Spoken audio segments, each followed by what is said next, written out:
Hey, it was good, Joe. It's Chris Pesos 215, and I'm from West. We here with street therapy today, and if you from anywhere in the city, you know how it really gets. So we gonna talk about all that today. Thorough as well needed. I'm big on mental health. Like all that street stuff, bro, is not it, bro. You either gonna be dead or in jail. Stay out of the streets. I actually had therapy. That's a hard question.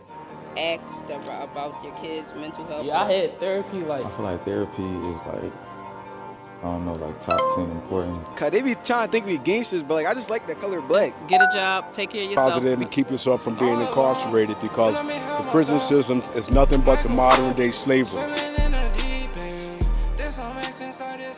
What's up, y'all? It's your boy TJ here with Street Therapy, man. Y'all see what's going on, man. I got Chris up here today on the red couch, y'all. We going crazy, man. Make sure y'all like, comment, share, subscribe, do it all, man. Continue with the movement. What's up, my guy? How you feeling, man? Tell us how you feeling today. And I'm feeling good, man. Anytime I get to come back to the city, see my family, my people, and all, it inspires me. It always make me want to like go harder and just do what I can do to like make a little bit of change, do my little part. Yeah, no, for sure, man. We appreciate that, man. Coming back, always showing love, keeping it authentic and genuine. The city definitely need that. The neighborhoods need that. So listen, man. Here on Street Therapy, man. The first thing we always got to know, man. How was it growing up for you in the streets of Philadelphia? And man, the streets of Philly, I love the city, man. It made me the man I am today. We come up, we see a lot of real stuff. So I saw a lot of real stuff growing up, then lost friends, then been put in tough situations and all. But I feel like that enforced, like that made me a monster, and I'm gonna keep going, and I'm trying, just bring as many people along with me so we can go ahead and, change the narrative, as we say. Facts. So with that being said, man, tell us some stuff that you got going on, man. Tell us what you about, some business ventures and some experiences that you've been taking on this journey. For sure. So I just graduated from Cornell in May. That was probably one of the biggest accomplishments of my life. I majored in biology and society. Then I went straight, I had about a week, and I went straight to Washington, D.C. So I just came back from being on Capitol Hill, and I was seeing, everything going on with like government, just, fast-paced life in D.C., seeing how things really work. And then now I'm trying to take that experience and like what I've been learning and, with the elite spaces I've been in, to try to leverage as much as I can to be able to bring as many resources back and inspire as many people along the way. Tell us, man, so how did you get to that point, man, being able to have that experience in Washington, D.C., be in some of those rooms, even take that college experience, man? So tell us some of those steps that led you up to that point. Sure. I feel like the first thing that starts is you got to commit to like being different. I feel like we don't really have too many people that's showing us the way. So you just kind of got to forge your own path. And I feel like everybody got like a unique talent or something within them that maybe they don't even see within themselves yet. But all it takes is one experience or one opportunity or one conversation. And you never know where that can inspire you or like plant a seed in you and where you could take that. So that is definitely for me. I had people that poured into me growing up that always like stressed the importance of like education and being different. And I just try to do as much as I can to put my head down and grind to put myself in the position that I am today. So now I'm done in DC. So I'm looking to take my ventures to go global with them. So I'm looking to have my organization change the narrative as a nonprofit. We basically try to centralize the access to social support resources to make it so that people that do want to get help, they don't have to like scramble around, try to coordinate with a bunch of different organizations and all. We try to bring that information all in one place, make it easy, and just give people that access, because that's what it's really all about. Facts. So now explain to us, how is that process, man? We want to gain some of that process or seek some of that knowledge for some ways that we go about it. Yeah, for sure. I think I think right now, actually, too, with the way things are and all, right now is probably the most opportunity people really have to say, change their lives, get rich, get wealthy and all, because there are so many opportunities and resources out here. We just got to have the knowledge now to access them, say things like AI or different organizations and all that are out here that can give you a platform to let your creative juices flow and just, see where you could take things with that when you commit yourself to that. Right. Facts. Okay, so being from where you from, man, growing up in the city of Philadelphia, how did you be able to navigate some of the violence and the trauma that's going on in our communities around us? How were you able to get through some of that? It's definitely tough. It's hard when you seeing pain, you seeing trauma, you seeing that all every day. But that's our reality, unfortunately. And I think that makes us, that hardens us. So there was definitely times where like I developed a habit of like suppressing my emotions. I wasn't really in touch with myself, and I think that that's one of the biggest things we can do is start to get in touch with ourselves and allow ourselves the space to feel. Because I didn't lost friends, I didn't been in tough situations and all, and I think that in order to allow yourself to become the best version of yourself, you got to allow yourself to heal and to acknowledge like you done been through a lot, or you've been carrying a lot of weight, and that don't got to hold you back. But you can turn all of that into like the motivation, the fire that you need to make yourself be able to be different and separate yourself. And then not only do that, come back and share that experience and uplift others. Right, right, right. So have you ever experienced, I heard you said you took some losses, so have you ever experienced anyone that has been impacted to gun violence in this city?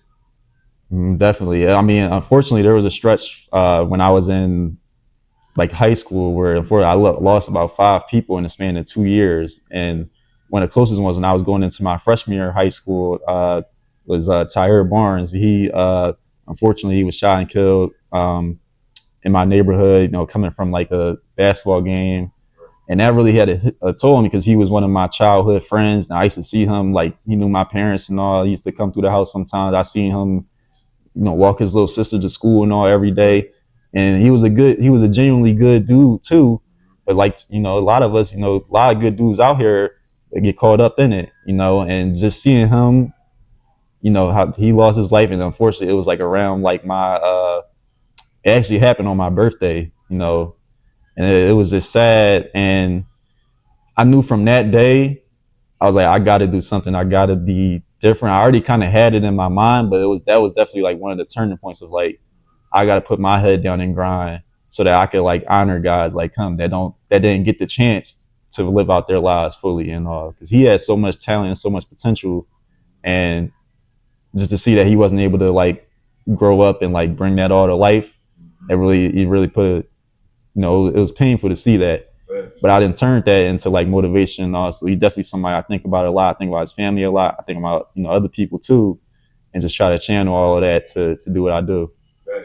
So after taking that loss and experiencing all of that, what would you say your coping mechanism was? What did you do to cope and actually get by it? Besides channeling your anger and your frustration into bettering yourself, how did you cope?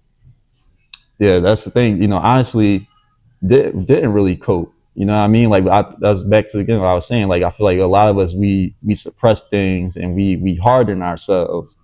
So I wasn't coping and I would say it isn't until till recently and when I've been like reflecting on my life and all that I finally started letting like all that emotion hit me. I feel like I've been carrying it for so long, and then now it's just been like hitting me. Like it was some days, a couple weeks ago or something. I kind of cried because I was thinking about like how far I came, and thinking about like stuff like that that I experienced growing up, and just knowing that I did it, and then now being able to empower others, I feel like is the best thing, and that brings me a lot of fulfillment. So it was emotional, especially too, is like seeing all the hard work that goes into say like building an organization, graduating school, and all that. But seeing stuff like come to life and seeing people being inspired by what I'm doing and all, that mean the most to me. So Facts, facts, facts. What skills or tools from your journey as an entrepreneur and building organizations do you think would be a severe mission and actually impact some of the other organizations? yeah, definitely. I think the one of the biggest things we need is the willingness to kind of take a step back and not always be like the main guy in charge and all, but like just willing to build those partnerships. I think what we really need too is a more of a focus on community, and fostering like, if his good brothers out here, you see somebody else doing good, something that you like, don't be afraid to show love. I feel like a lot of us, we because of what we come up and we become hardened or conditioned to like not show love. And I think we need that in the community. Like you see a brother doing good, salute him. Show him that love, encourage him. And so then when you need that encouragement, and all you can get the same thing, and it all go together, and that have like a multiplying effect on like what we can do in our community. Why do you feel like that's like a disconnect in our community? Why do you feel like in our community that isn't happening? Mm-hmm.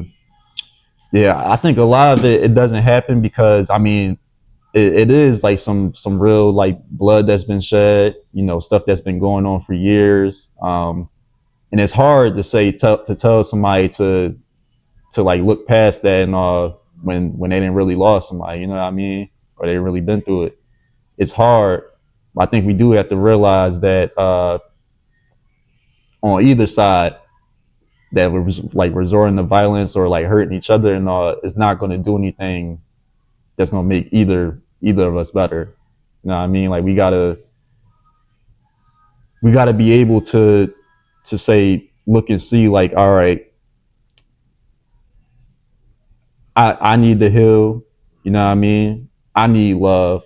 So I'm gonna start putting that back out into the world and then seeing what's happening. And I bet you when you do that, you'll see a change.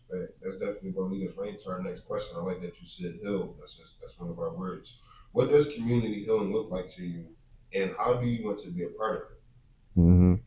Yeah, I think it go back to like the idea of like showing love, being able to bring people together across age groups. Like I think like one of the best things we could do is maybe have like more community events where we got people from a range of ages, like people that's younger, people that may be like teens and all, middle age, but then also like elders and all too. Like just to have more events like that where you can have all age groups there, just showing love, just enjoying time, enjoying life, not taking anything for granted and fostering that. And I think what I try to do is hopefully be able to create spaces like that and to be able to amplify and raise awareness of people that are creating such spaces. Thanks. Okay, so what's one issue you witnessed while traveling and getting your education experience that you felt like nonprofits could help solve? That's a good one. Yeah. One thing I want to talk about too is I think the importance of like getting these stories and all out here and like having these real conversations is vital because there's so many people I done met that say they might be out, they don't come from this, but they hear about it and they say, oh, like I want to help out or like I want to study this and maybe make a change and all. But they disconnected from it, so they don't really understand. It's kind of like they just see it as like something you study in a textbook or whatever, versus like when they hear somebody like me that's like actually talking about it and that come from a community like that, and then they hear that story, and then it just takes them to like, it gives them a whole nother perspective to where they really understand. And then now I feel like conversations all like that really move the needle because then you get more people that's truly aware. As far as nonprofits, I think one of the biggest things we could do is maybe try to collaborate more and not be as like competitive. You know what I mean? Because it is tough though, because a lot of nonprofits are competing for like the same pool of resources. Say money from the city, different organizations and all. But I think it's important to try to weave in as many people as possible and not like exclude anybody and not like kind of have like that politics at play. Eliminate that as much as possible. Thanks.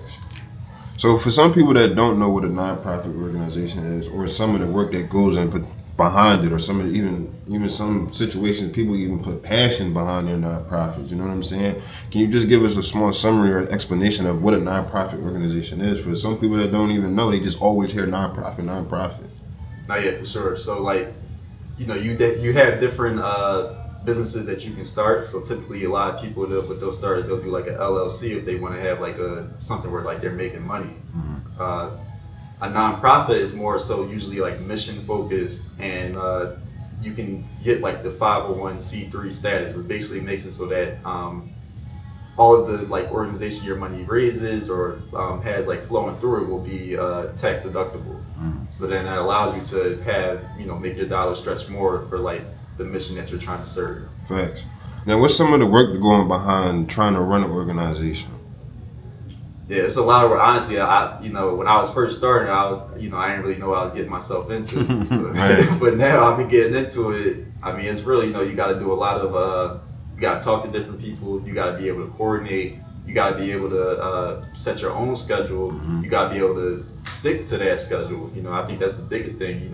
You could come up with the most master plan, but if you don't execute, you don't need nothing. Facts. And then you gotta be willing to go ahead and get out there in the community too. And you can't be afraid of, like, say, if you from one neighborhood, but there's something going on here that might be beneficial for you to go to, but it might be in a neighborhood you don't really know and all. You gotta be willing to go ahead and go. Not let anything like that hold you back. Facts. Now, how do we get to that point, man? Because how it sounded, man, that's a lot of experience that took on to get you to the point. That's a lot of confidence that got to that point. So, what makes you who you are and at the point that you are? Yeah, for sure. I think it's definitely, like growing up, how I came up, just always wanting to be different, and then always like keeping people at the center of what I do. I feel like when you keep people at the center of what you do, you can never go wrong. So even though it is like times that you might not have all the motivation one day, or you're not feeling it one day and all, when you see that like what you're doing is like inspiring somebody or impacting somebody, for me at least, that's all I need. And just really just wanting to be able to, I feel like this is how I define success. A lot of people define it like monetarily, or fame and like a vanity sense or whatever. But I think success is really defined by how many people you can like inspire and empower along the way. So I really take that to heart, because I think that it means nothing if, like, with me being like Ivy League or all this and that, if I ain't doing nothing for my people, doing something that's going to leave an effect and make a change. Facts.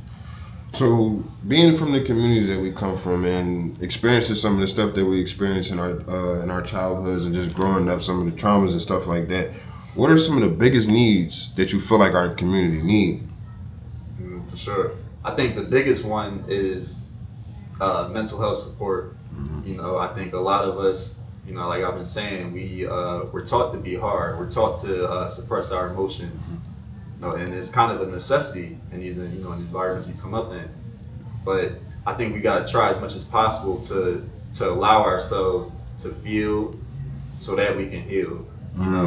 And then just getting more in touch with ourselves and knowing that we are like powerful, we are like valuable. Like we have so much creativity and innovation and like just creative minds and all in the hood and stuff, but we just need like the resources and the opportunities to like take those ideas and all to a bigger scale. Right. So I just think like it's only a matter of opportunity and just trying to create those as much as possible. Facts. Okay, so let me see.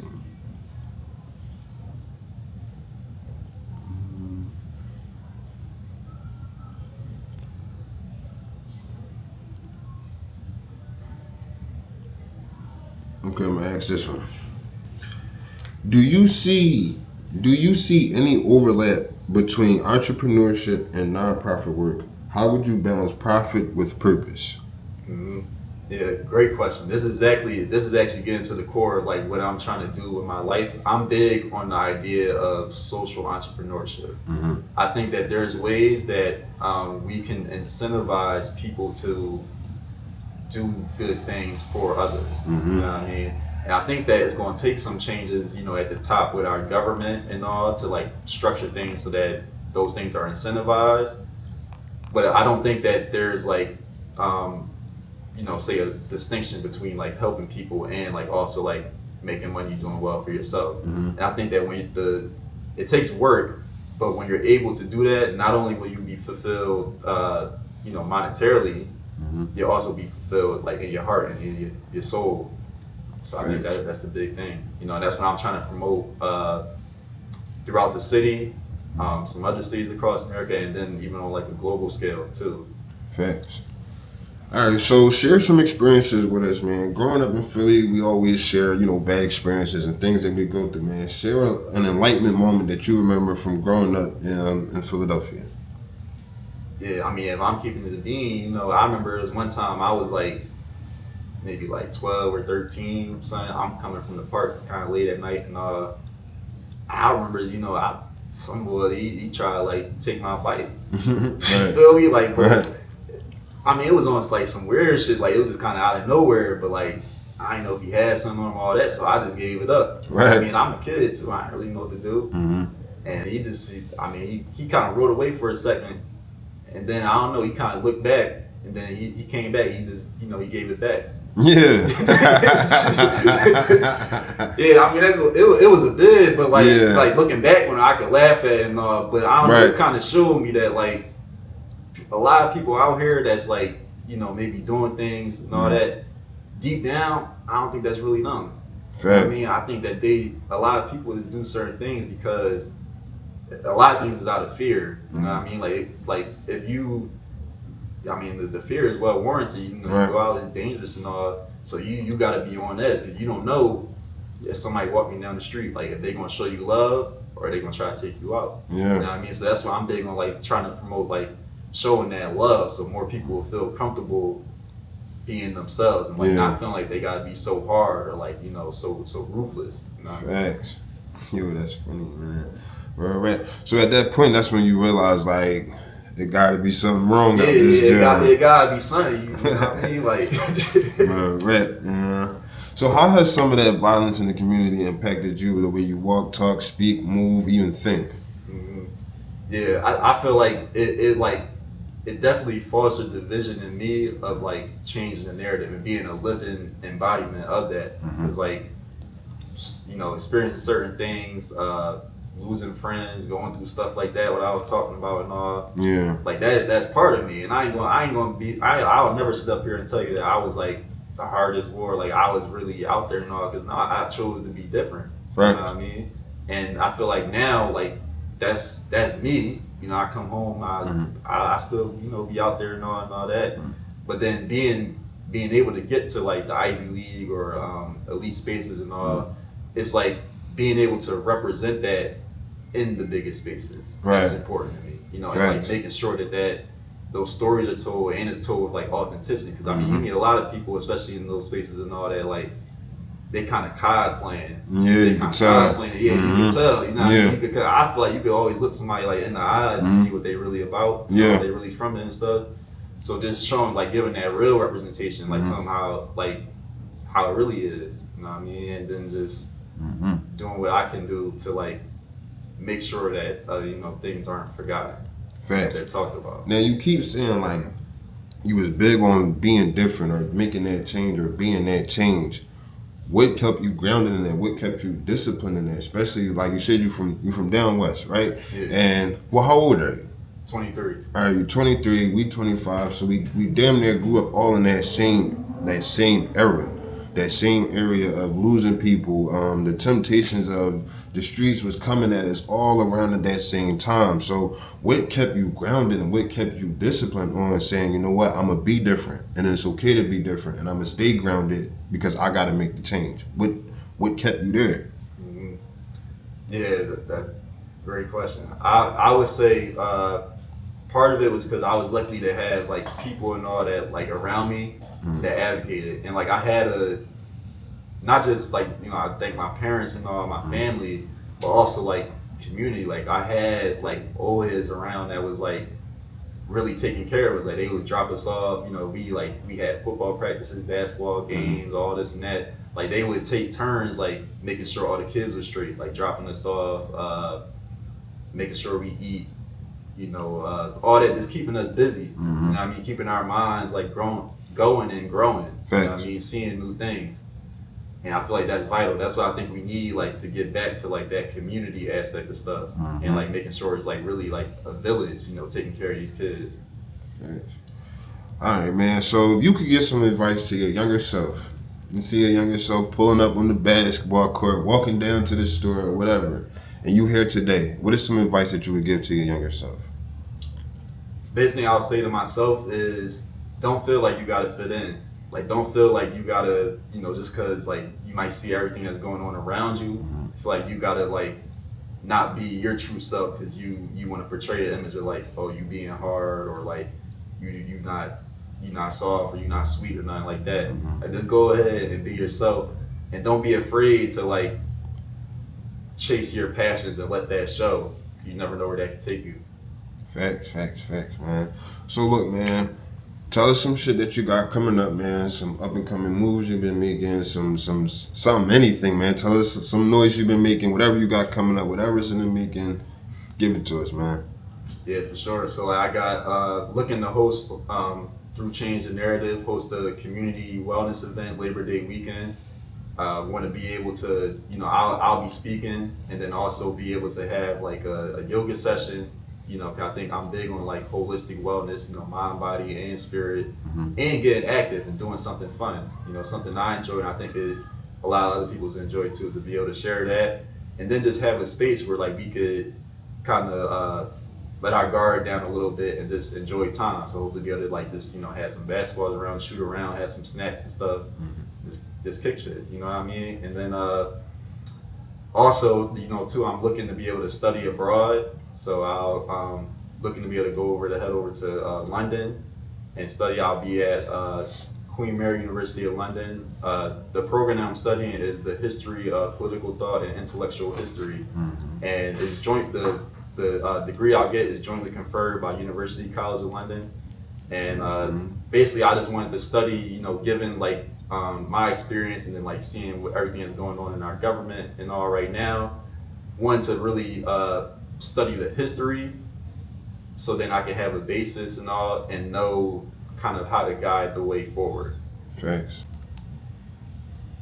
Yeah, so I'm hoping with my experience that I'll be able to take things onto a global stage, talk about all of these issues, get in more elite rooms, and just find ways to continue to advocate. And I've been sitting here, I've been here with street therapy. We've been here keeping it real, keeping it thorough, talking about real shit that, I feel like we don't talk about enough. That's all that. So it's Chris Pesos 215. Thank y'all for having me on. It's thorough.